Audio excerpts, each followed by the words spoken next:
આજે આપણે રમશું દાંડિયા ની કલર કરશું colour. So hello good morning guys. તમે કાલે મને મિસ કરી કે નહીં કરી? મેં કાલે વ્લોગ નહીં મૂક્યો હતો. તો મોર્નિંગમાં મેં ખાઈ લીધું મસ્ત ચાય અને ચેવડો. તે ખાઈને હું બેઠી બટાકાનું શાક બનાવવા માટે. અત્યારે 2 દિવસ પહેલાં જ ખાધું હતું પણ મને વધારે ભાવે એટલે મેં પાછું બનાવું છું. તે બને એટલી વાર મેં ખાઈ લીધી મસ્ત ખટી આમલી. આથવી મૂકે તો બહુ જ મસ્ત લાગે. જમવાનું જમીને પછી બપોરે મેં ઊંઘી ગયેલી હતી ને પછી મને લાગી હતી ભૂખ, તો મેં બનાવી હતી આ મસ્ત ભેલ. મને છે ને ખાટું વધારે ગમે ને, તો મેં છે ને એમાં આમલીનો રસ બી નાખ્યો હતો. એટલું ટેસ્ટી લાગતું હતું ને, મને તો બહુ જ ભાવતું હતું. તો મેં 5 જ મિનિટમાં આખી ડીશ સાફ કરી હતી. તે ખાઈને પછી મને ઈચ્છા થઈ કે આજે તો કંઈ કલાકારી કરીએ. આપણે તે દિવસે સ્ટોન આર્ટ કર્યું ને, તો આજે બી આપણે પથ્થર પર કલાકારી કરશું. તો કલર શોધતી હતી તો કલર બી મળી ગયો છે. એને લઈને હું આવી ગઈ બહાર.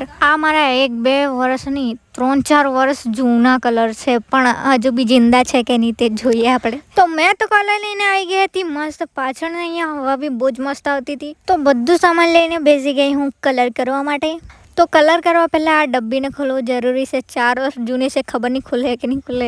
તો બહુ ટાઈમથી ખોલેલા નહીં એટલે જામ જાણે થઈ ગયેલા હતા. ખુલતા બી નહીં હતા પણ મેં જેમ તેમ ખોલ્યા છે આને. તો કલર હજુ સુધી જિંદા છે એટલે મેં ખુશ છું.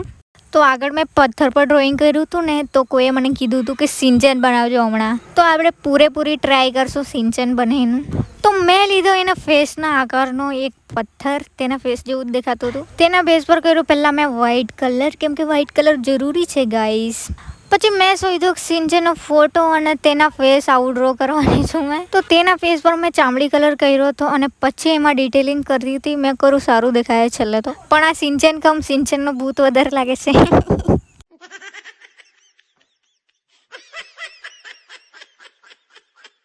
પછી મેં વિચાર કર્યો ચાલો સિંચન તો સારું નહીં બન્યું મારાથી, પણ હમણાં મેં કંઈ ને કંઈ ક્યુટ વસ્તુ તો બનાવીને જ રહેવા. તો મેં બનાવ્યું આ પેગ્વિન ક્યુટ. સિંચન એનું ફેસ જરાક અલગ જ છે ને, એના લીધે મારાથી નહીં બન્યું ગાઈસ. પણ પેગ્વિન બહુ જ ક્યુટ બન્યું, ક્યુટ. છેલ્લે બી મેં પેગ્વિનમાં થોડા ઘણા સુધારા વધારા કર્યા અને છેલ્લું લુક કંઈ આવું હતું. તો કલર કરતાં મને સાંજ પડી ગઈ અને આ 3 મેં કલર કર્યા છે.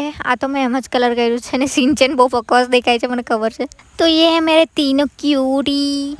મને પેગ્વિન બધાથી વધારે ગમે છે. કેટલું ક્યુટ દેખાય છે ને, એકદમ પરફેક્ટલી બન્યું છે, એકદમ પરફેક્ટ એમ. પછી મેં કલરની પ્લેટ બેટ ધોઈ અને બધું સામાન લઈને જવા લાગી ઘરમાં. આ પેગ્વિન તો અમારે તને લોઠું માંગ્યા કરતું છે, તેને જ આપી દેવા. તો આટલું જ સામાન થોડી મેં લાવી હતી, એટલું બધું સામાન લાવી હતી. તે પછી લઈ ગઈ ધીરે ધીરે. પછી મેં બેસી રહેલી હતી પાછળ ને અત્યાર સુધી મને પિમ્પલ નહીં થયો હો. જ્યારથી મારો બર્થડેનું મન થયો ને ત્યારથી મને 1 2 3 4 5 ખાણ પિમ્પલ થયા છે, તે બી મોટા. પછી મેં આવી ગઈ હતી ઘરમાં અને ઘરમાં આવીને મેં બનાવ્યું દહીં અને સાકર. તે મારું ફેવરેટ છે અને લાગે બી બહુ જ ટેસ્ટી. તે ખાઈને પછી મેં ખાધી ચીખી અને મારી આજે ભાંજી આવી છે, તો મેં કરું આજે બટાકાવડા બનાવીએ. તો ફટાફટ અમે બાફી નાખ્યા બટાકા બાફીને તેને છોલી બી નાખ્યા. અને મારી એને ક્રશ કરવાની ટેકનિક તો જો, મતલબ ગરમ હતા એટલે હાથથી તો નહીં થાય, તો મેં આને છૂંદી કાઢ્યા બધા. તો મારો ટાઈમ બી બચી જશે અને જલ્દી બધું થઈ બી જશે. તો બધા જ એવી રીતે બટાકા મેશ કરીને પછી એમાં નાખી દીધો બધા મસાલા. મેં ઘરમાં જેટલા હતા તેટલા બધા નાખી દીધા મેં. છેલ્લે એમાં લીંબુના રસ અને મીઠું નાખીને એ બધું મિક્સ કરી નાખ્યું. પછી એના મસ્ત ગોળ લાડવા બનાવી દીધા. એક કરીને મેં બધા લાડવા બનાવી દીધા. લગભગ 15 થી 16 વડા બનાવ્યા હતા મેં, એટલા તો મને ઓછા પડે. વડા બન્યા એટલે એને મેં મસ્ત તળી નાખ્યા બેસનમાં. એટલા મસ્ત દેખાતા હતા, ગોલ મટોલ. ને છેલ્લે મસ્ત ચટણી સાથે વડા ખાઈ લીધા. તો મળીએ કાલે, બાય.